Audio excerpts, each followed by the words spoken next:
Morning, welcome back into Wake Up America. I'm Rob Finnerty. The national average for a gallon of gas on this Friday hit another high. All right, so we are now at 10 straight days of highs. It held steady overnight at $4.59. That's a national average. In California, the average is over $6 a gallon. Concerns now that it could reach 5 or 6 gallons everywhere by the time we hit summer.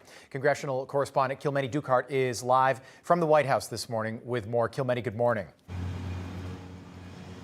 Good morning, Rob. Good to be with you. Well, the Biden administration continues to blame Vladimir Putin. Republicans continue to blame Biden's policies for the mess that we're in. And House Democrats are blaming oil and gas companies after narrowly passing legislation aimed at curbing gas gouging at the pump. After Thursday's vote, Democratic Congresswoman Katie Porter tweeted, "Our bill, the Consumer Fuel Price Gouging Prevention Act, would lower gas prices by making predatory hikes unlawful, holding market manipulators accountable, and boosting transparency in the market.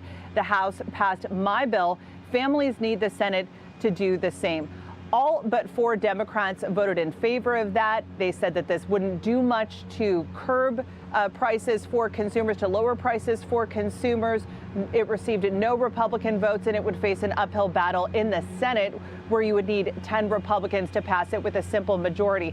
But in the Senate, there was a much different conversation happening. Republican Senator Josh Hawley grilling the Energy Secretary over whether it was Biden's policies that were responsible for the soaring gas prices. Take a listen.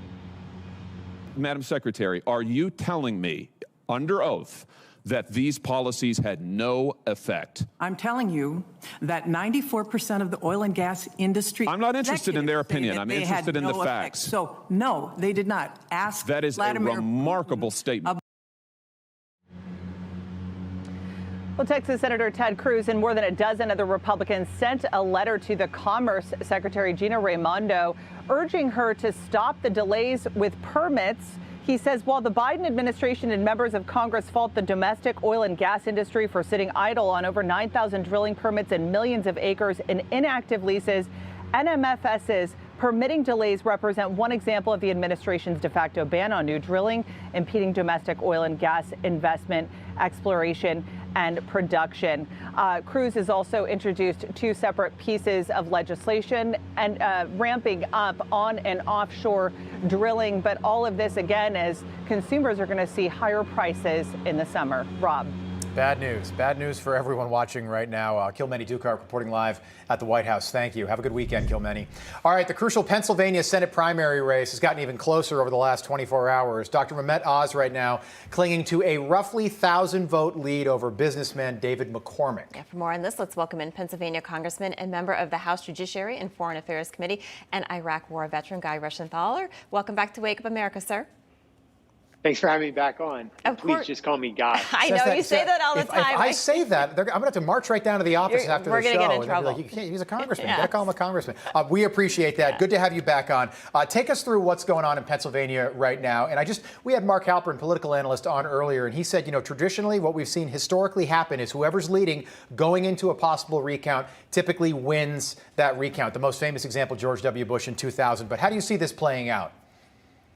Well, I totally agree with Halpern. And what you're seeing here is that Dr. Oz has a lead of about 1,200 votes. And the McCormick camp is really hoping that there's a lot more outstanding ballots than there really are. And the reason is because McCormick seems to be outperforming Dr. Oz on the mail-in ballot. And there's a lot of reasons for that. Remember, some of these ballots came in prior to the Trump endorsement. A lot of them came in after the Trump endorsement, but before all the ads hit TV with Trump endorsing Dr. Oz. Right. So McCormick does have a slight advantage on these mail-in ballots. However, it's just not enough to overtake Dr. Oz. The McCormick camp thinks there's something like 15,000 outstanding ballots. I'm at a loss as to where they're getting the numbers, because if you talk to the Secretary of State in Pennsylvania, it looks like there's fewer than 5,000 outstanding ballots. And McCormick is really focused on Allegheny County. It's the county where Pittsburgh is, because he thinks he has this big advantage there. But in the areas that are still outstanding, they're predominantly blue-collar, working-class neighborhoods.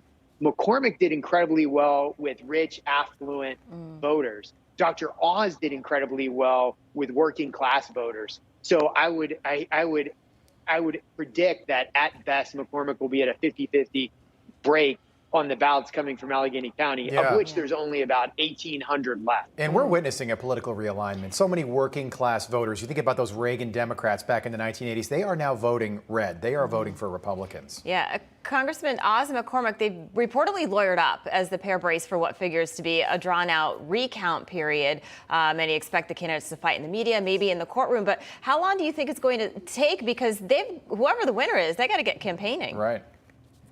They do, and they have to get campaigning, especially when you have the juggernaut that is John Fetterman, that for whatever reason, people don't take him seriously enough.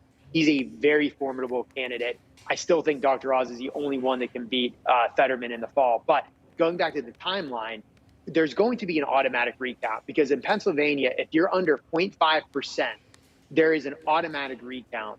The recount can start no later than, I believe, June 1st. It has to wrap up within a week. So by June 7th, we should have a resolution on this case. And hopefully Dr. Oz can put this legal battle behind him and focus on beating Fetterman. So good. So, okay, good point there. And Jim Baker advised George W. Bush in 2000 to act like he won the election while the recount was happening. And the recount, it took a while for that to take place. Let's say the recount does happen. Would you advise whoever's leading going into the recount to start campaigning around Pennsylvania, start campaigning throughout the Keystone State like you've already won? Yes, I'm a big proponent of continuing the campaign because, again, the numbers show that Dr. Oz is going to win this race even after the legal battle. We can't afford to give Fetterman an even larger edge in this critical swing state. So that's why the Oz campaign still should be moving forward with the campaign and making sure that we're taking the fight, the Fetterman and the Democrats, for the fall election. Yeah. Remember, Pennsylvania is not Virginia. We did not see the huge red wave like we had with the Youngkin race in Virginia. This is going to be hard fought. We can't cede any time to the Democrats. And that's why we need to keep the pressure on the left to make sure we win this election in the fall. Congressman, great point. And, you think about that Trump endorsement. Makes a difference. Trump won Pennsylvania 2016. That was the first Republican to carry that state since George H.W. Bush back in 1988. So you can't discount that as well. Congressman Guy Reschenthaler, great to see you. Have a good weekend. Thank you, sir. Thank you, Rob. Thank you, Allison. Hey, I'm Rob Finnerty. Thanks for watching. If you enjoyed this video, please join the conversation in the comments below. Don't forget to subscribe, too. Hit the bell icon to be alerted to breaking news. And remember, there's a whole lot more on Newsmax TV, America's fastest growing cable news network. Newsmax TV, we're real news for real people.